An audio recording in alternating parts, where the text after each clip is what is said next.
Hey guys, I appreciate this upload is considerably late, but I still think it's significant because it's a short period of time after the Leo full moon and the energies are still very significant. And I want to show you a few things that relate to the situation in Northern Ireland and also in your personal circumstances. Now, I haven't been well, so that's why the video has been late. I have had some kind of virus bug type thing going on. And today is the first day that I haven't really had a pounding headache. The intensity has weakened, so to speak. And even though I am still tired and exhausted, I still feel urged that I need to record this presentation and put it out. So I hope you guys appreciate what I'm going to share. So without further ado, let's continue. So we had the full moon on the 25th of January at 5 degrees of Leo. And that was late afternoon on that particular day, and that's Northern Ireland time. Now, I'm going to fly through this as quickly as I possibly can because I want to get to the meaty stuff, okay, the important issues.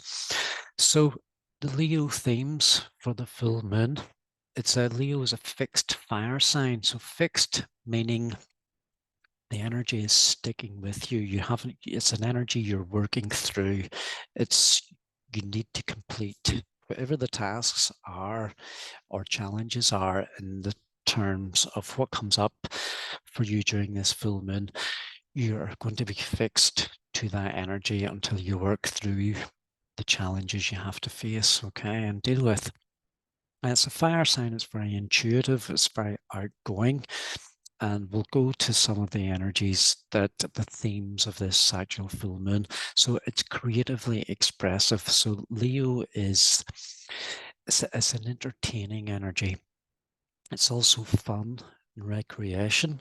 Represent all things to do with fun and recreation. So if you play sports or if you participate in some kind of art or drama or something like that, that's very Leo-like. So that would be a Leo type of energy, okay? Fun, yeah, recreation, all those things. Leo, excuse me, Leo expresses a regal kind of charm. It's almost like royalty. So that's why it's represented by the lion. So it has a certain amount of pride that goes with it, like the lion's the king of the jungle. So think of if the Leo energy as a royal kind of presence, okay? So if you want to express this Leo energy more in your life, that's the kind of themes you need to be thinking of.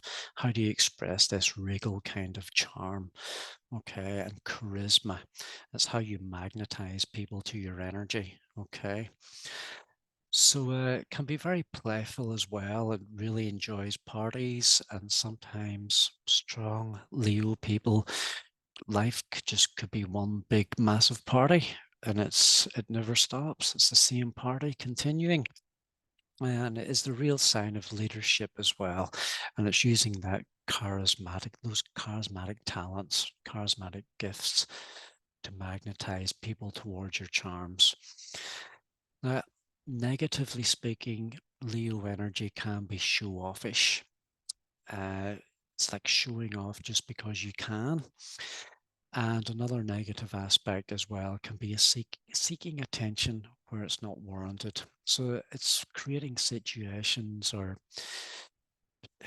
anything at all that can have attention directed to you just so that you become the center of attention. And it's quite negative as well because you're seeking attention just to fulfill your ego requirements. Okay. The most positive way, of course, is to have a talent that you can express, whether it would be on stage or whether it would be through artwork, acting, singing, dancing, musicianship, poetry, any of these qualities, even public speaking, very, very significant for Leo because you're not only are you entertaining, but you're putting your creative energies into your endeavor. Okay, and that's prominent when we look at the example that we've just had for this full moon, which came up in the Northern Ireland political realm a couple of days ago. Okay, so yeah, the full moon, 5 degrees Leo, and it was opposite the Sun and Pluto. So the Sun and the Pluto energy in Aquarius there is extremely transforming and deep. So the energy going towards the two, between the two, is it's forcing you to look deeper underneath the surface. And with Aquarius being a humanitarian sign, it's about the collective as such. And with Pluto there, it's looking deeper into the requirements of the collective unconscious, so to speak. So we are projecting into the real world what our unconscious seeks to release and seeks to connect with. So it's a very powerful and intense energy with the opposition. And then what we also have here is the T-square aspect going up to the planet Jupiter in Taurus as well.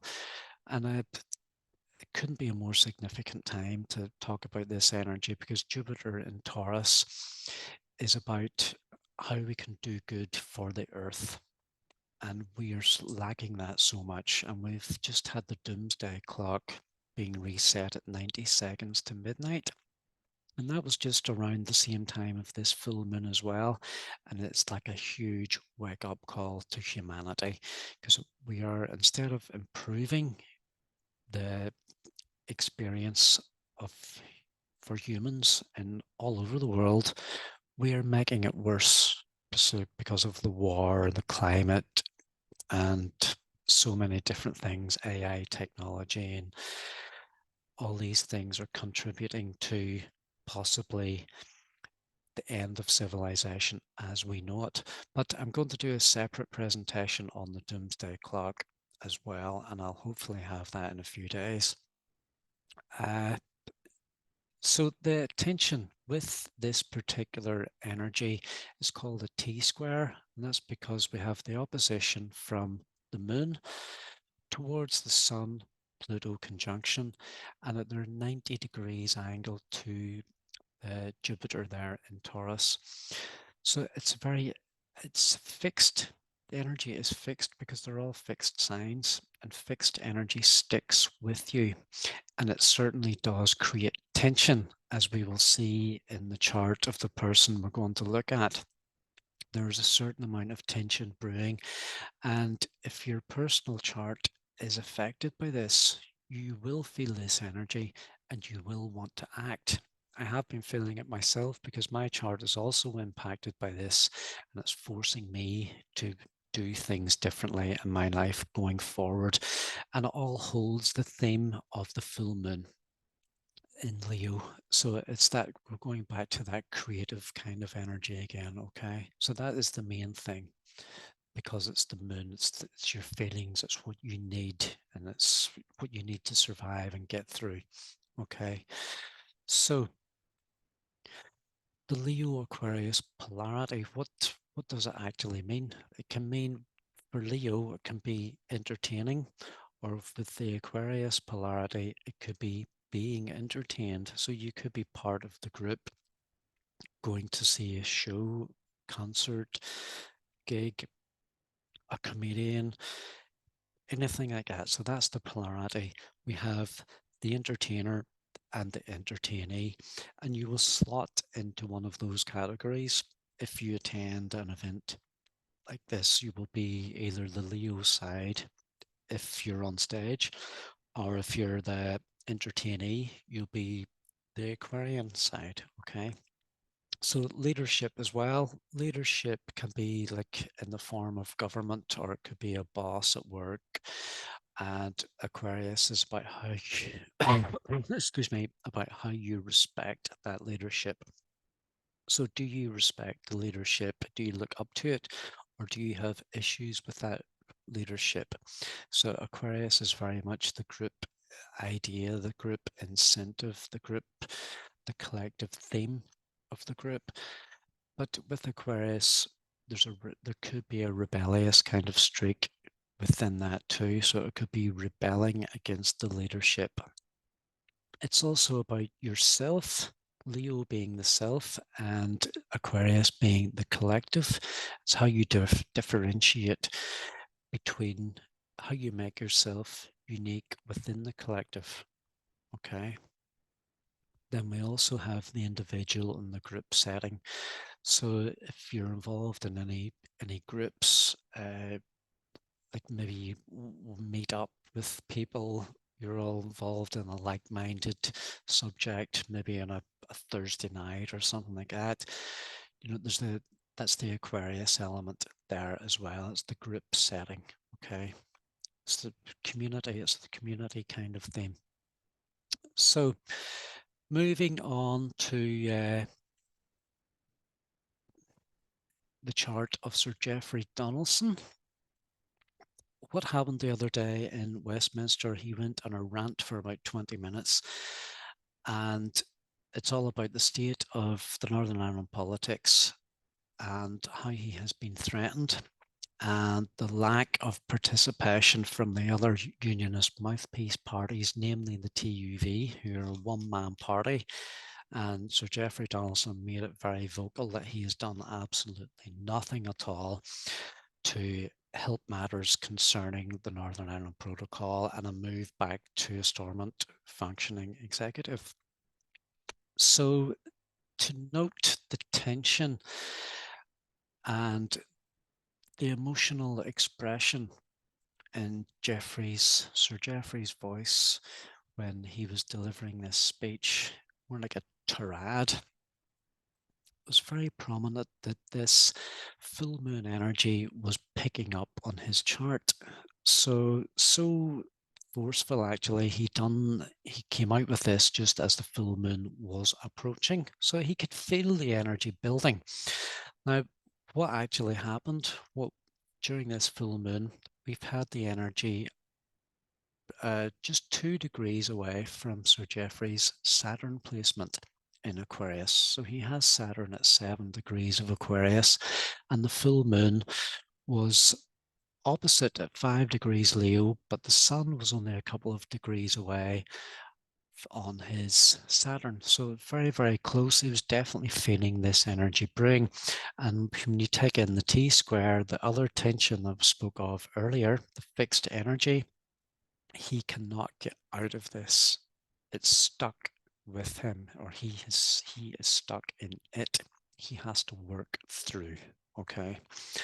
So Saturn for Geoffrey in Aquarius, humanitarianism, ideals, collective ideals, politics, legislation, all these kinds of things, this discipline and his structure, it's being highlighted.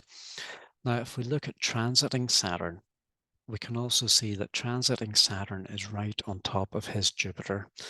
And Jupiter for Sir Geoffrey is, well, for Jupiter for everyone, is how you create meaning and purpose going forward in your life. It's how you grow exponentially, how you grow more in education and spiritual growth as a human being.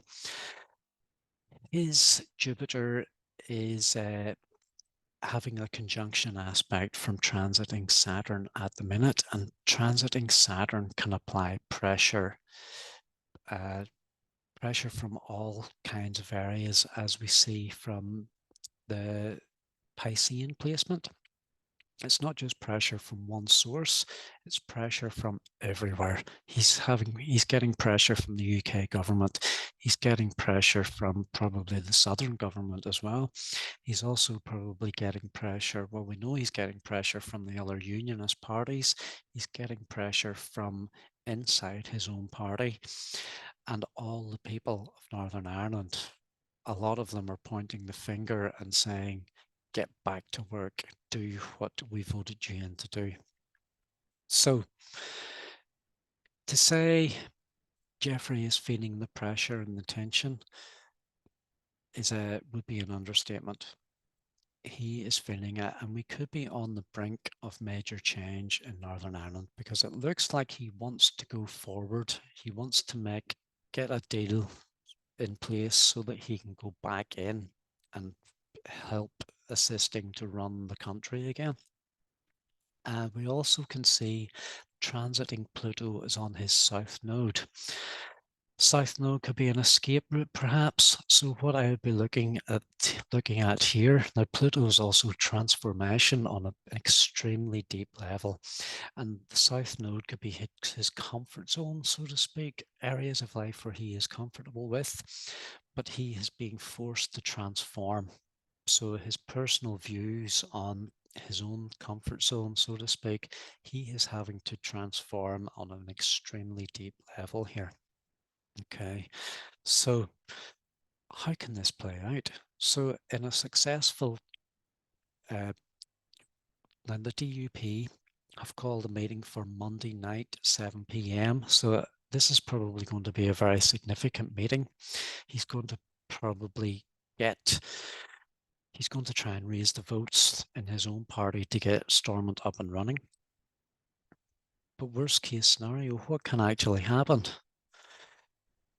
He's also got an upcoming Jupiter transit to his Venus-Neptune conjunction as well. But the tension is so heavy for Sir Geoffrey at the minute, and he has received threats.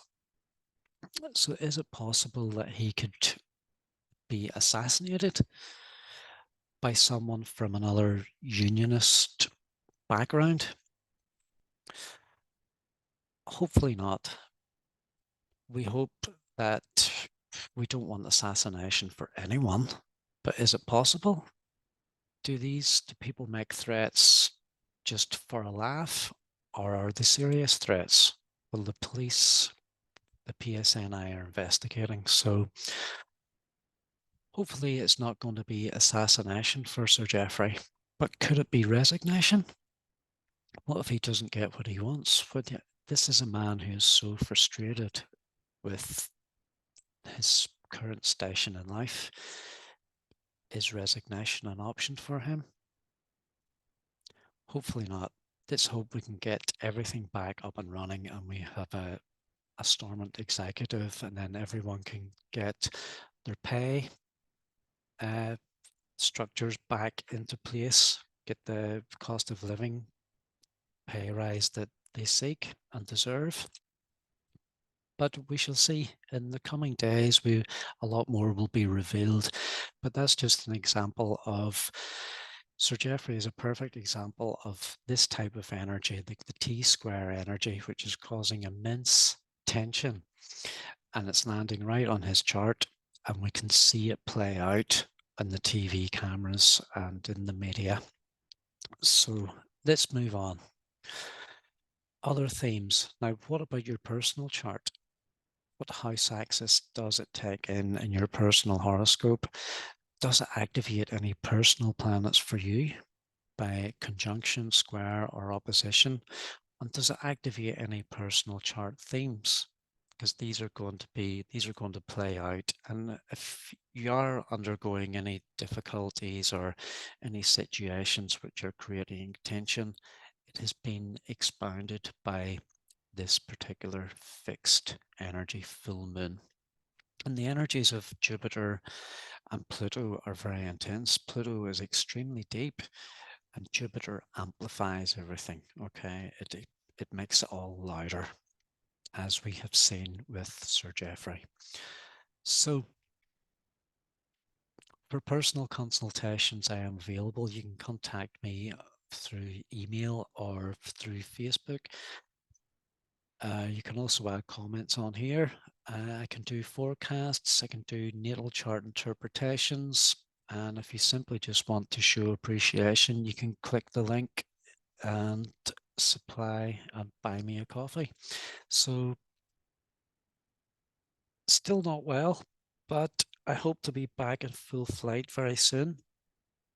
And I touched on the doomsday clock. I want to do a presentation on the doomsday clock and explore the astrology of that, because we are at huge turning point in life for all of humanity. And if the politicians of the world don't act, we could be nearing the end of civilization as we know it.